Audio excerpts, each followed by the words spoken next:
nós falamos em vício, a primeira coisa que vem à nossa cabeça é o álcool e as drogas.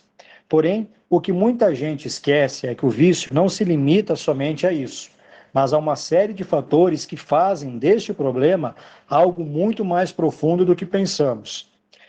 A palavra vício, ela tem origem do latim, vitium, e significa falha ou defeito. Para o dicionário Aurélio brasileiro, a definição de vício é tornar mal, pior, corrompido ou estragado, alterar para enganar, corromper-se, perverter-se, depravar-se. Já para a Organização Mundial da Saúde, também chamada de OMS, ela é uma doença física e psicoemocional. Então, o que caracteriza um vício?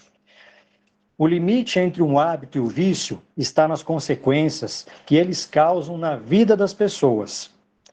Ele afasta o indivíduo de sua essência e faz com que foque mais na obtenção do prazer.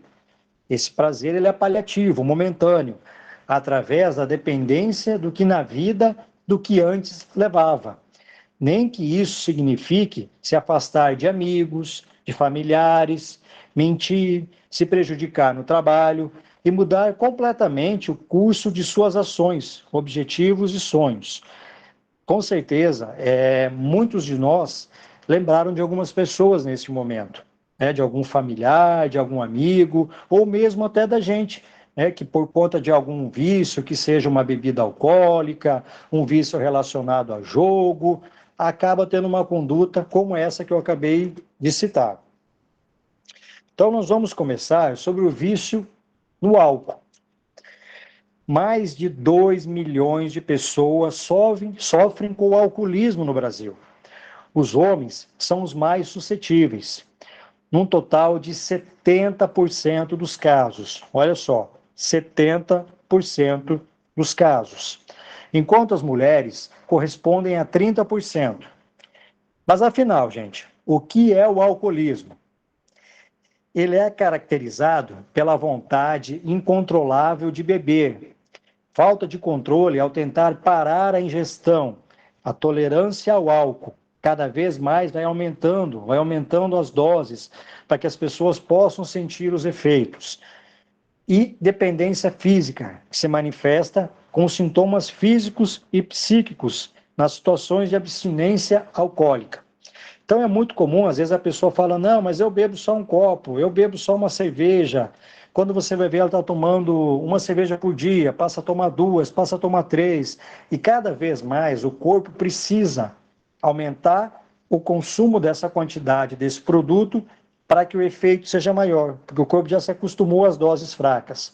Isso ocorre muito com a droga também. Então vai aumentando, a pessoa toma uma cerveja, passa a tomar 3 por dia, passa a tomar 4. Chega um momento da vida dela que ela está bebendo todo dia certa quantidade de cerveja e muitas das vezes ela não se depara que ela virou um alcoólatra ou não aceita isso. Então, assim, quando a pessoa tem esse costume, essa ingestão dessa bebida com frequência, com certeza ela precisa procurar ajuda porque ela já se tornou um alcoólatra. Os malefícios do álcool. Para certos homens, o meio onde se acham colocados não representa a causa primária de muitos vícios e crimes, não é mesmo? Sim, mas ainda há uma prova de que o espírito escolheu, quando em liberdade, levado pelo desejo de expor-se à tentação para ter o mérito da resistência. Esse é um trecho citado por Allan Kardec. Então, o que ele quer dizer? Que a pessoa, às vezes, ela é exposta àquela situação para que ela possa resistir àquilo e evoluir. Fala, isso não faz parte da minha caminhada, isso não faz parte da minha jornada. Nós sabemos que espíritos encarnados que nós somos, muitos de nós trazemos vícios de outras vidas. E a gente tem nessa encarnação ou nas próximas a possibilidade de a gente superar esses vícios, de a gente não ter mais isso na nossa existência. O álcool não é um alimento e muito menos um remédio. Ele é tóxico ao nosso corpo. Chegando ao seio da substância nervosa, excita e diminui sua energia e resistência e deprime os centros nervosos, fazendo surgir lesões mais graves, como paralisias, delírios, entre outros sintomas. como tóxico, atinge preferencialmente o aparelho digestivo. O indivíduo perde o apetite, o estômago se inflama e a ulceração da sua mucosa logo se manifesta. Por isso que é muito comum a gente conhecer ou encontrar pessoas que ela não tem na rua ou que consomem com uma certa frequência o álcool, elas não têm fome, porque ele retira o apetite, certo? A isso se juntam as afecções dos órgãos vizinhos, quase sempre incuráveis. Uma delas, e muito terrível, é a cirrose hepática, que se alastra progressivamente no fígado, onde as células vão morrendo por inatividade, até atingir completamente esse órgão, de funções tão importantes e delicadas no aparelho digestivo. O alcoolismo deve ser encarado, nos casos profundos, como uma doença orgânica, como por exemplo, o diabetes. Deve ser evitado radicalmente, sob pena de sofrer amargamente as suas consequências nos processos de recuperação em clínicas especializadas. Relato isso como uma experiência própria. Na minha família, nós temos um problema de alcoolismo. Tínhamos, na verdade. Meu avô teve problema com álcool, meus tios, meu pai, e boa parte deles já faleceram, por circunstâncias relacionadas ao alcoolismo também. E eu, durante um tempo, eu também consumi álcool. E minha mãe sempre me dizia isso: cuidado com esse DNA que você traz no seu corpo, com esse gene que você traz, porque a tendência de você tornar-se um alcoólatra é grande, porque a gente traz isso no sangue, vem na família. Então, com o passar do tempo, eu diminui cada vez mais o meu consumo de álcool e hoje eu não tomo mais álcool. E me sinto muito bem, graças a Deus. Foi uma meta que eu estipulei e estou realizando em minha vida, e estou muito feliz com isso. Há indivíduos que buscam na bebida um estado de liberação das suas tensões, ou então o esquecimento momentâneo de suas mágoas ou aflições, o que denota uma necessidade de refletir corajosamente sobre essas causas, buscando novos rumos para o seu próprio esclarecimento. Na verdade, isso aqui é uma fuga. A pessoa busca na bebida, busca na droga, uma fuga para a vida que ela vive. Ela está insatisfeita com aquela vida, com aquela situação que ela está enfrentando, com o serviço, com o relacionamento amoroso, com a família. Então, ela acaba buscando na bebida essa solução, porém é uma solução momentânea. E cada vez mais o problema só tende a aumentar, porque não vai ser resolvida a situação, e aí ele passa a ter problemas ainda maiores no corpo físico. A bebida só leva à autodestruição, e nada de construtivo oferece às suas vítimas. Aqui é um esclarecimento sobre um espírito chamado Alexandre, é um mentor espiritual, sobre um companheiro que usava álcool. Então é um relato dele. Os alcoólicos, esclareceu Alexandre, com grave entonação, iniquilavam-no vagarosamente. Você está examinando as anormalidades menores. Este companheiro permanece completamente desviado em seus centros de equilíbrio vital. Todo o sistema endócrino foi atingido pela atuação tóxica do álcool. Inutilmente, trabalha a medula para melhorar os valores da circulação. Em vão, esforçam-se os centros genitais para ordenar as funções que lhes são peculiares, porque o álcool excessivo determina modificações deprimentes sobre a própria cromatina. Debalde trabalham os rins na excreção dos elementos corrosivos, porque a ação perniciosa da substância em estudo anula diariamente grande número de néfrons, que são a unidade funcional do rim, ou seja, a estrutura responsável pela formação da urina nesses órgãos. O pâncreas, viciado, não atende com exatidão ao serviço de desintegração dos alimentos. Olha só que interessante. Larvas destruidoras exterminam as células hepáticas. Profundas alterações modificam-lhe as disposições do sistema nervoso vegetativo, e não fossem as glândulas sudoríparas, tornar-se-lhe-ia talvez impossível a continuação da vida física. Esse é um relato do livro do André Luiz, Missionários da Luz. As consequências da embriaguez. As alterações das faculdades intelectuais causadas pela embriaguez, principalmente da autocensura, que priva a criatura da razão, tem levado homens probos, honestos, a cometer desatinos, crimes passionais e tragédias. É muito comum a gente ver na imprensa, às vezes um pai de família, uma pessoa que tem uma família a trabalho, mas por conta do excesso de álcool, de uma ingestão de uma droga, de repente acaba matando a sua esposa, batendo no filho, batendo na esposa, atropelando alguém na rua, e aí ele, quando passa aquele efeito do álcool, da droga, ele cai no seu senso comum e fala: meu Deus, o que eu fiz com a minha vida? Eu matei minha esposa, eu matei a mãe dos meus filhos, eu bati no meu filho, bati na minha mãe, eu tirei a vida de um terceiro que não tem nada a ver, que estava passando pela rua, e eu, por conta da minha embriaguez, acabei atropelando e matando essa pessoa. Na embriaguez, o domínio sobre a nossa vontade é facilmente realizado pelas entidades tenebrosas, conduzindo-nos aos atos de brutalidade, ou seja, entidades tenebrosas.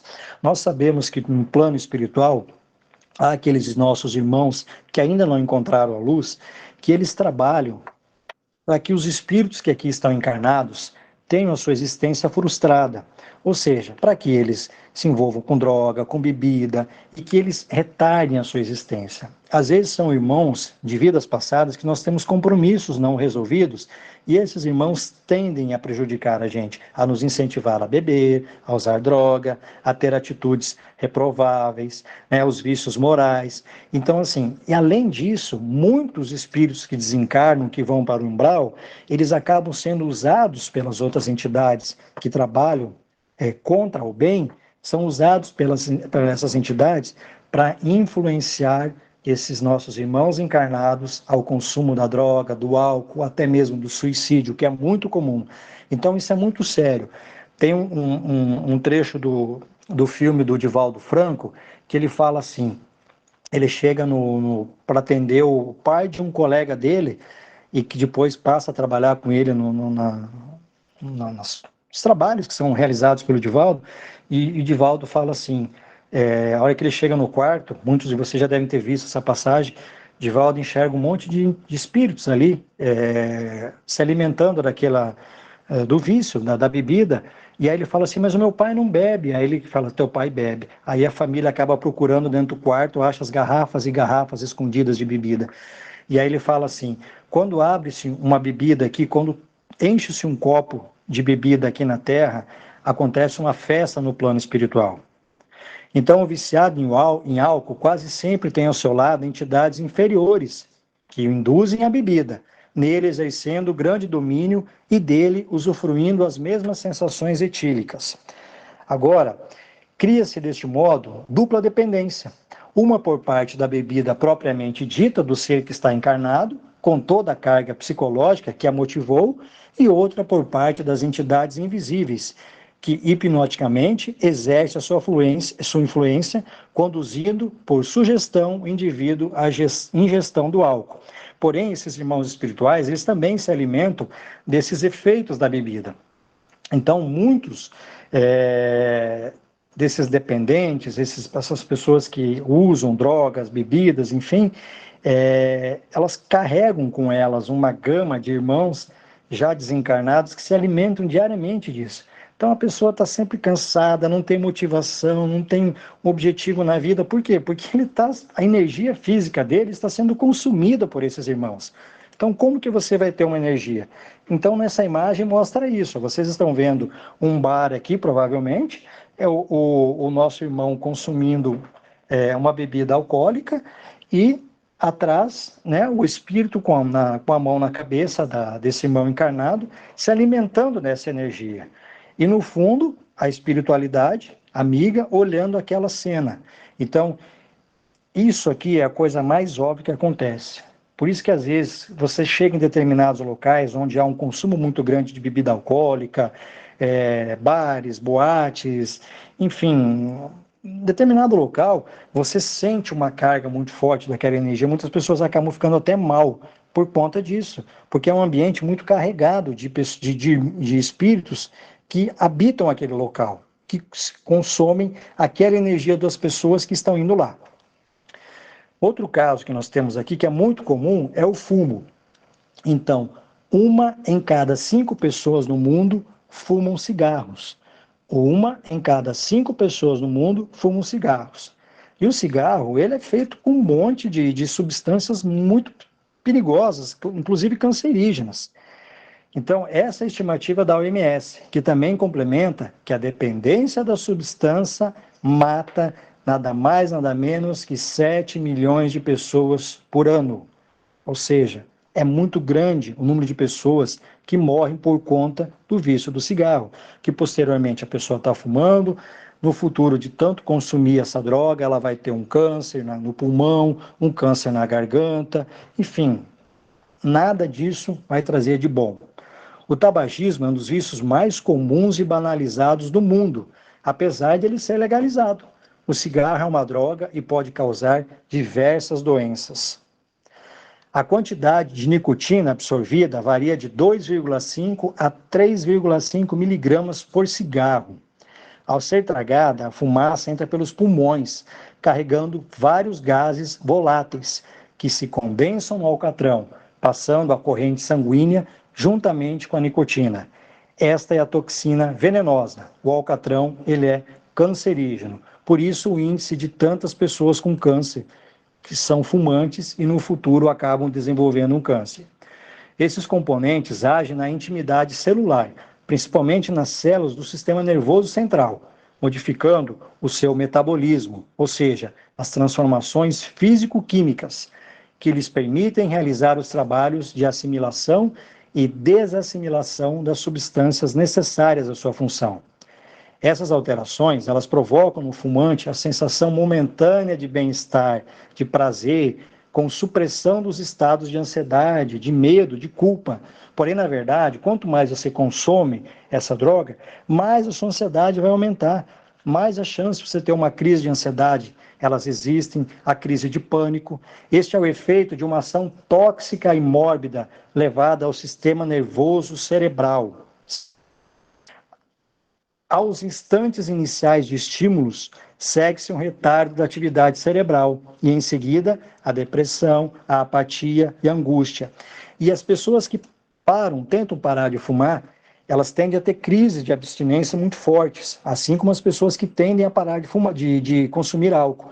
Por isso, muitas das vezes, a pessoa, por conta própria, ela não consegue. E aí a necessidade dela ir para uma clínica de reabilitação, procurar ajuda de profissionais, procurar ajuda de psicólogos, de psiquiatras, e acima de tudo, que eu sempre comento isso para minha namorada, que ela é psicóloga, que está aqui do meu lado acompanhando, a pessoa precisa tratar o seu lado físico, com a ajuda de profissionais, mas acima de tudo, o seu lado espiritual. Se ela não tratar o seu lado espiritual, é muito difícil ela conseguir sair dessa situação de dependência.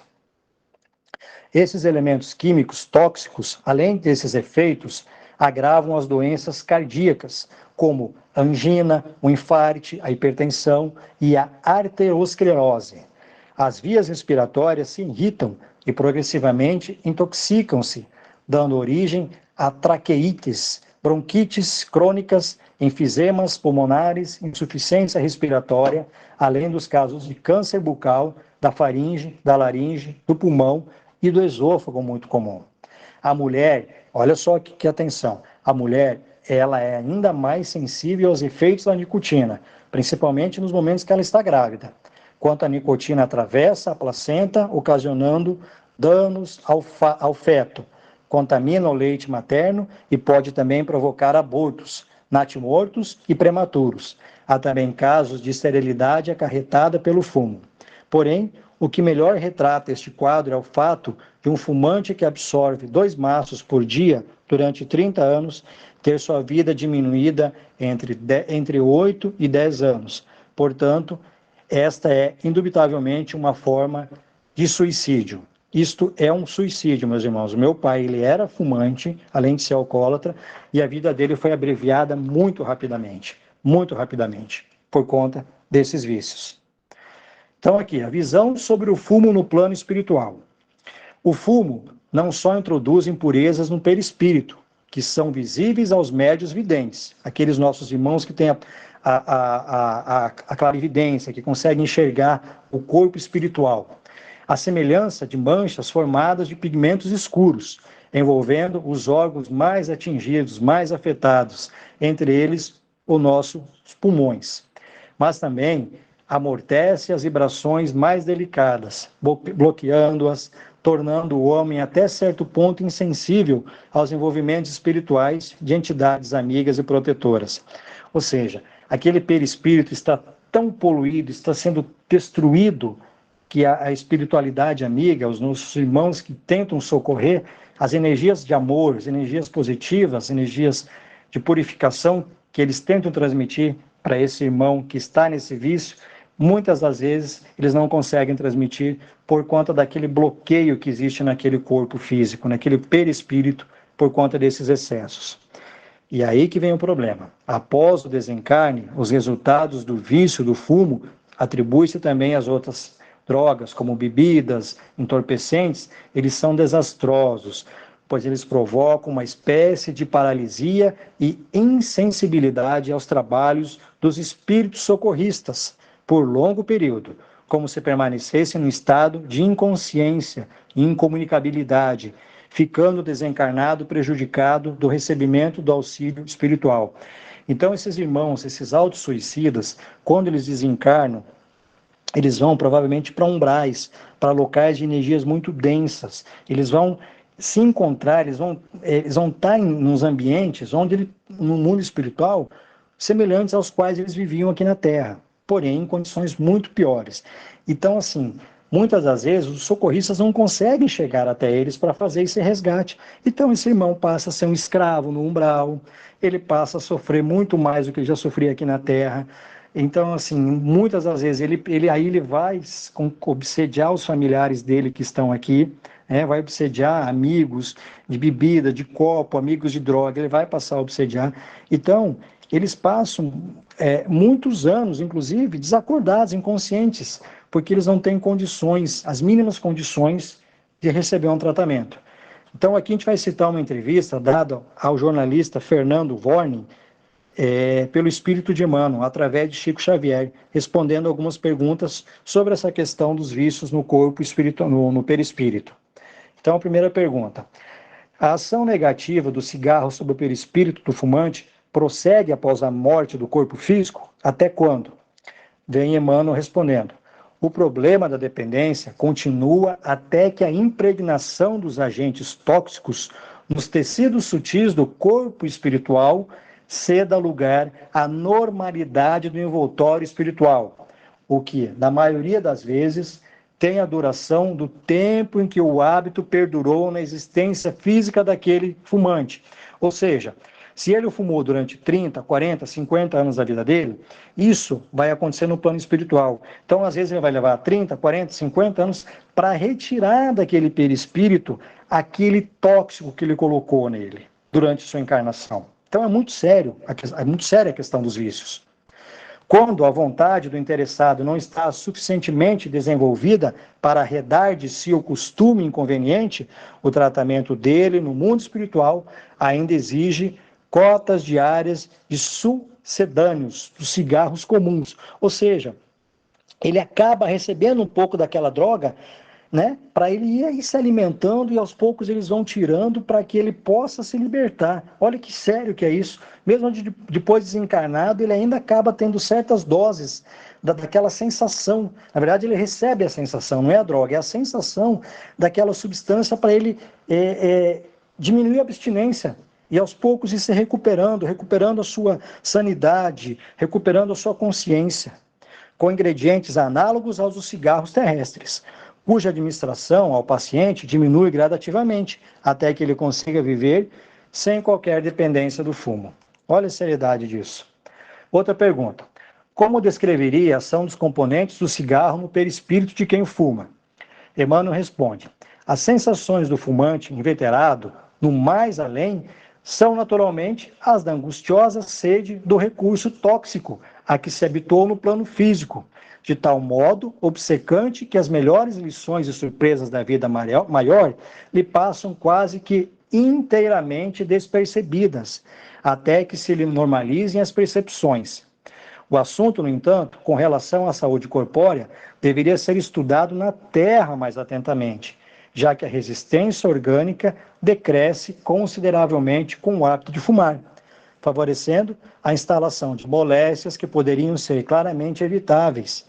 A necrópsia do corpo cadaverizado de um fumante, em confronto com o de uma pessoa sem este hábito, estabelece uma clara diferença. Então, com certeza, a hora que vai fazer a necrópsia de uma pessoa que desencarnou por conta do excesso do fumo ou do excesso de bebida, provavelmente o pulmão dele vai estar muito atingido, o próprio rim de quem bebe deve estar destruído, ou seja, é resultado do vício. É resultado do vício. Aquela prática em excesso dele, ela vai prejudicar. O fumante também alimenta o vício de entidades vampirizantes, como eu disse lá atrás, que a ele se apegam para usufruir das mesmas inalações inebriantes, e com isso, através dos processos de simbiose a níveis vibratórios, o fumante pode coletar em seu prejuízo as impregnações fluídicas, maléficas, daqueles que deixam o inferniço triste, grosseiro, infeliz, preso à vontade de entidades inferiores, sem o domínio e a consciência dos seus verdadeiros desejos. Dentro deste processo de impregnação fluídica mórbida, o vício do fumo reflete-se nas reencarnações posteriores, principalmente nas predisposições às enfermidades típicas do aparelho respiratório. Então, o que acontece?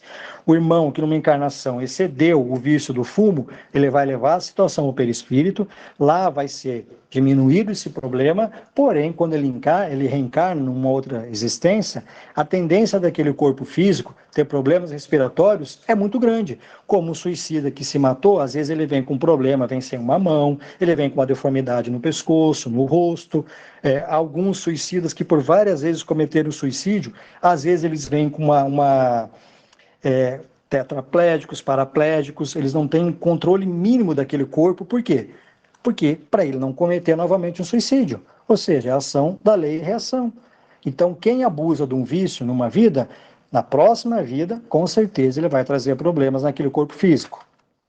Então, aqui, a questão dos cigarros. Como eu mostrei a questão lá da imagem do pessoal que consome bebida alcoólica, a questão do cigarro é a mesma coisa. Vocês estão vendo o irmão fumando, certo? O encarnado fumando, e os dois nossos irmãos desencarnados se alimentando daquilo, sugando a energia dele. Então, agora nós vamos para o consumo dos tóxicos. Consumo e efeito da droga no organismo físico. O tóxico, ele age no sistema nervoso central, composto pelo cérebro e pela medula espinhal. Centro este formado por vários bilhões de células nervosas, denominadas neurônios, que se comunicam entre si por meio de mensageiros químicos, denominados neurotransmissores. A droga, ao penetrar no nosso cérebro, ela interfere diretamente nas transmissões desses neurotransmissores, esmagando cada célula do nosso corpo, que possui vida própria. Ou seja, elas vão atingir essas células boas e vão destruí-las, que são as nossas células de defesa. Estas, ao serem atingidas, fazem com que o viciado sinta sensações sempre novas e nunca idênticas, mas morrem pouco a pouco também. Essas células morrem pouco a pouco. À medida que vão aumentando as doses, o viciado apresenta uma doença cerebral orgânica, dificuldade de concentração, agitação ou prostração, perda da memória e, muitas vezes, uma dilatação nos ventrículos cerebrais, atrofia ou até mesmo morte desses ventrículos. O cérebro de um dependente apresenta-se alterado, por isso, ele nada teme quando a droga já tomou conta, lesando-lhe o cérebro. Luiz Sérgio, do livro Driblando a Dor. Então, por isso que é muito comum a pessoa, às vezes, geralmente ela se transforma. Ela tem medo de determinadas situações. Então, tem gente que consome álcool para ir para uma festa, que cria a coragem de chegar numa pessoa, numa mulher, num homem. Tem gente que consome droga ou consome álcool, vai dirigir, enfim, uma série de coisas. Isso, de certa forma, no cérebro, cria uma coragem. Porém, na verdade, não cria uma coragem, está criando um problema para ele, porque ele está se alimentando da droga para ter essa coragem. Então, a reação da droga em cada indivíduo. Uns sentem certa excitação, ansiedade e inquietude. Outros, se ainda inexperientes, pavor de morrer. Tem gente que tem crise quando está drogado, está alcoolizado, tem medo de morrer. Os amigos fiéis da droga reagem a cada minuto, sem maiores problemas, esperando a euforia, o barato, a bobeira, como é costumeiro dizer entre eles, quando eles riem sem motivo algum. As formas, os objetos e suas distâncias também parecem se modificar. Coisas que estavam próximas parecem distantes e vice-versa. Muitas comparam a imagem que teve distorcida, outras as veem sem foco. Quem diz que a maconha não faz mal ao indivíduo é consumidor ou fornecedor. Então nós temos uma imagem aqui, ó, de provavelmente acho que é uma mulher, me parece, que ela está apertando o braço para fazer a aplicação de uma injeção de droga. Eu lembro que eu li um livro do Raul Seixas, Um Roqueiro no Além. Há muito tempo eu li esse livro e é uma psicografia feita, relatos do Raul Seixas, quando ele desencarnou, que ele chegou, que ele conseguiu retomar um pouco da consciência dele, ele estava no umbral. E ele sentia todas as sensações de ele aplicar as agulhas, que ele já aplicava a droga. A situação dele estava tão grave que ele aplicava a droga nas veias do pé, porque ele não tinha mais veias no braço, de tanto que ele as destruiu. Então ele aplicava nas veias do pé, e ele sentia essa sensação. E ele estava no umbral e ele vivia no meio desses drogados o tempo inteiro, porque era o ambiente onde ele estava aqui na Terra, ou seja, era reflexo da sua encarnação. E aí, ele foi buscando ajuda, começou a família espiritual dele, a espiritualidade foi e conseguiu resgatá-lo. Mas nós sabemos que, com certeza, se ele já reencarnou ou irá reencarnar, ele trará nesse corpo físico grandes danos, grandes sintomas da vida passada. A droga no perispírito. O tóxico vai adormecendo-lhe as fibras nervosas, e o viciado começa a sofrer um retardamento mental, só despertando e sentindo emoções através de novas e sucessivas doses, ou seja, aumentando a quantidade do consumo daquele entorpecente, aumentadas cada vez mais. Então, você precisa aumentar a sensação daquela droga no seu corpo para você retomar aquela sensação de alívio, de paz, de coragem, de liberdade. Então, cada vez mais a pessoa vai ficando mais dependente, mais viciada. Sendo assim, ela vai destruindo o seu corpo astral, que é o perispírito, e este, sendo afetado, dificultará sobremaneira a sua recuperação. Luiz Sérgio, trecho do livro Ninguém Está Sozinho. Considerações de Luiz Sérgio novamente. Considerando o dependente da droga um ser que não alimenta a esperança, ele pouco se importa com seu corpo físico ou com o seu perispírito e só pensa em fazer algo diferente, algo que chame atenção. Se precisa encorajar-se, droga ou embriaga-se. Isso é muito comum, nós sabemos que isso é muito comum acontecer. São tantos seres carentes que às vezes eu desejo abraçar bem forte e dizer: camaradas, se nós morrêssemos seria mais fácil, mas a vida, ela é eterna e cada desvio retarda a nossa chegada ao paraíso. Precisamos estar conscientes de que não existe morte e que a droga apenas adormece os sentidos, fazendo-nos fugir da dura realidade que temos por obrigação enfrentar. Já imaginaram se todos os que julgam fracos usassem a droga para sentir coragem? O nosso mundo viraria um hospício, meus irmãos. As mães deixariam de amparar seus filhos. Os pais não mais os alimentariam. Os templos religiosos seriam transformados em bocas de fumo, em bares. Voltaríamos à condição de animais. Nós temos aqui agora os vícios morais. A gente citou a bebida, o álcool, o cigarro, os vícios morais. Dentre os vícios morais, qual que se pode considerar radical? Temos-lo dito muitas vezes, o egoísmo. Daí deriva todo o mal. Estudai todos os vícios e vereis que no fundo de todos há egoísmo. Por mais que lhes deis combate, não chegareis a extirpá-los, enquanto não atacardes o mal pela raiz, enquanto não lhe houverdes destruído a causa. Tendam, pois, todos os esforços para este efeito, porquanto Aí é que está a verdadeira chaga da sociedade. Quem quiser, desde esta vida, ir aproximando-se da perfeição moral, ou seja, melhorando a sua caminhada evolucional, se aproximando mais da luz, deve expurgar o seu coração de todo sentimento de egoísmo, de ego, de vaidade, de egocentrismo, visto ser o egoísmo incompatível com a justiça, o amor de Deus e a caridade. Ele neutraliza todas as outras qualidades. Trecho do livro de Allan Kardec, O Livro dos Espíritos, pergunta 913. O egoísmo trabalha para si mesmo. A vaidade trabalha para a ilusão. A usura trabalha para o azinhavre. O vício trabalha para o lodo. A indisciplina trabalha para a desordem. O pessimismo trabalha para o desânimo. A rebeldia trabalha para a violência. A cólera trabalha para a loucura. A crueldade trabalha para a queda. O crime trabalha para a morte. Então, essa síntese aqui, ela está muito relacionada ao nosso eu inferior. Nós sabemos que nós temos um eu inferior e um eu superior. O nosso eu superior não se liga a essas situações terrenas. Ele busca o quê? Busca conexão com Cristo, ele busca evolução, ele busca a luz, ele busca principalmente a sua evolução, mas além disso, ajudar a evolução das outras pessoas, trabalhando na caridade, no desenvolvimento, na evolução dos planetas, na evolução das pessoas.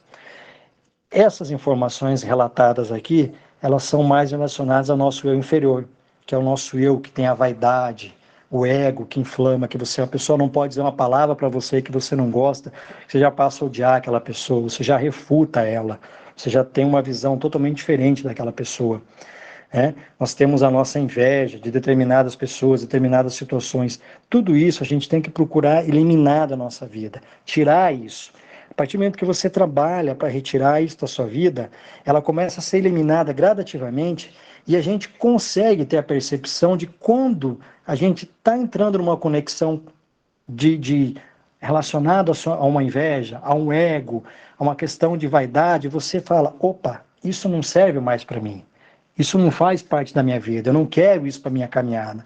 Eu quero ser amor, eu quero ser luz, eu quero ajudar, eu quero difundir a palavra do Cristo. É totalmente diferente. Então você já não é mais atingido por isso. E isso automaticamente faz com que você se aproxime daqueles irmãos espirituais que trabalham em prol da evolução dos planetas, das pessoas.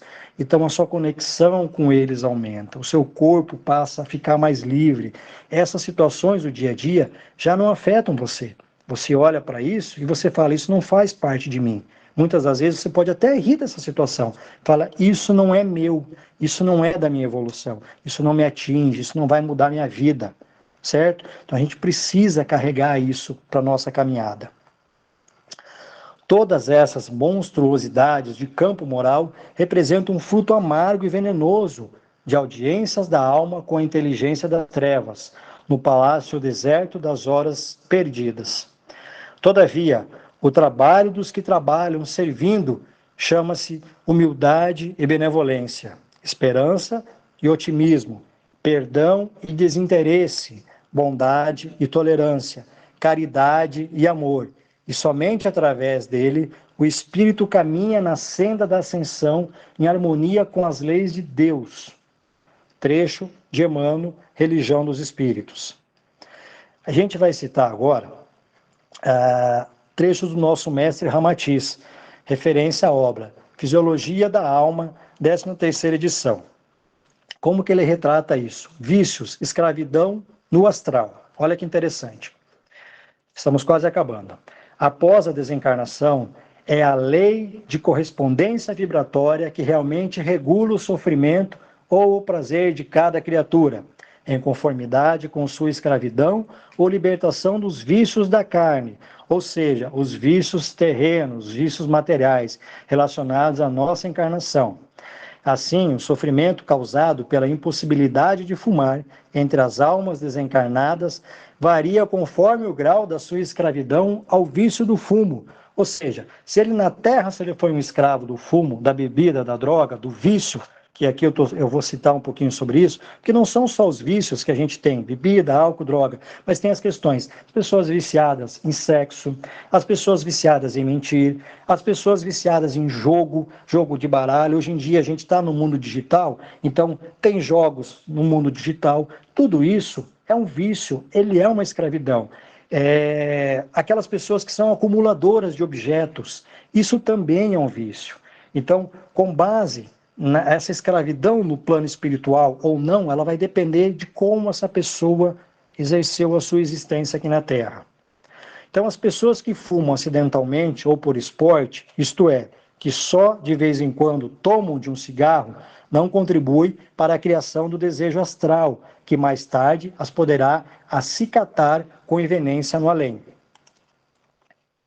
Mas convém saberdes que, embora a bondade, o amor, a pureza, a renúncia e a honestidade propiciem às almas desencarnadas uma situação de paz e entendimento espiritual, a saudade ou os estigmas dos meios adquiridos na terra continuarão a acicatar-lhes o perispírito malgrado, sejam elas dignas de admiração do mundo. Daí a conveniência de se abandonar o vício do fumo. Aí eu incluo das drogas, da bebida, do jogo, das questões sexuais, da mentira, antes da desencarnação, pois o vício terreno é assunto individual de cada ser, cuja solução requer a decisão interior daquele próprio espírito encarnado, e não depende da mudança de um para o outro do plano espiritual da vida. Então aqui, tem os espíritos das sombras, que ainda é sequência do trecho do Ramatiz do livro. Infelizmente, a vossa humanidade ainda é orientada pelos conceitos subvertidos e sofismas, inspirados pelos espíritos viciados das sombras, que nutrem toda sorte de caprichos e imprudências para o terrícola, ou seja, aquele ser encarnado que aqui está, indiferentemente ao seu destino espiritual. Interessa a tais espíritos astuciosos desenvolverem cada vez mais o reinado vicioso no mundo que deixaram, pois assim os próprios encarnados vão servir de instrumentos dóceis para satisfazer os seus desejos e que foram interrompidos com a morte do corpo físico.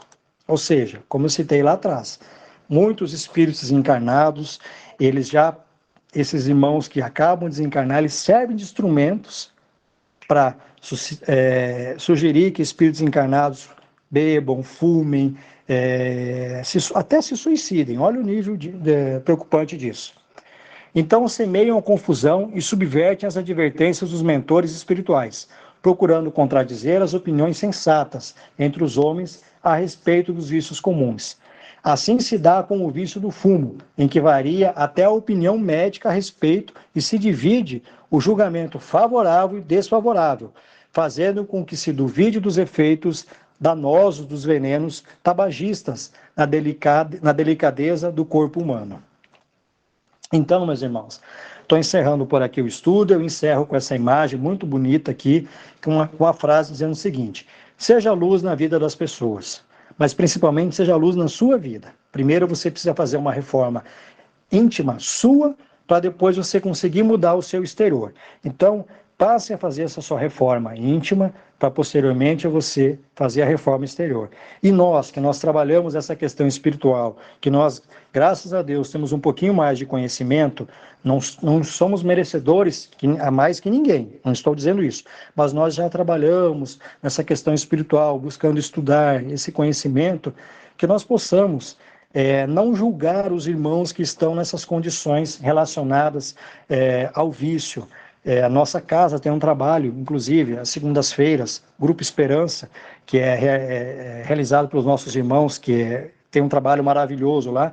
Então, que nós possamos ajudar as pessoas, não julgando, mas sim estendendo a mão, sendo amor, dando uma palavra de consolo, recebendo aquela pessoa que chega na nossa casa espírita, chega lá, a gente atendendo ela com amor e com carinho, ou mesmo aqueles irmãos que a gente encontra na rua numa situação difícil. Não julguemos, a gente não sabe o que levou aquela pessoa a estar naquela situação. Nós não sabemos se em alguma das nossas vidas nós já não passamos por isso, se algum dos nossos familiares já não passou por isso. Quem garante que a gente não pode ter ainda nessa vida algum familiar nosso numa condição como essa? Então, cabe a nós dar amor, carinho, amparo, ser caridosos, tentar levar uma palavra, uma ajuda, uma oração.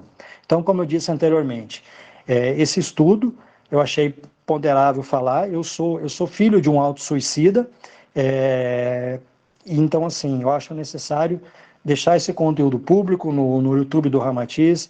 Quem quiser compartilhar com algum amigo, algum conhecido que esteja nessa situação, fiquem à vontade. Eu estou encerrando a gravação agora. Se alguém de vocês tem interesse em fazer algum complemento,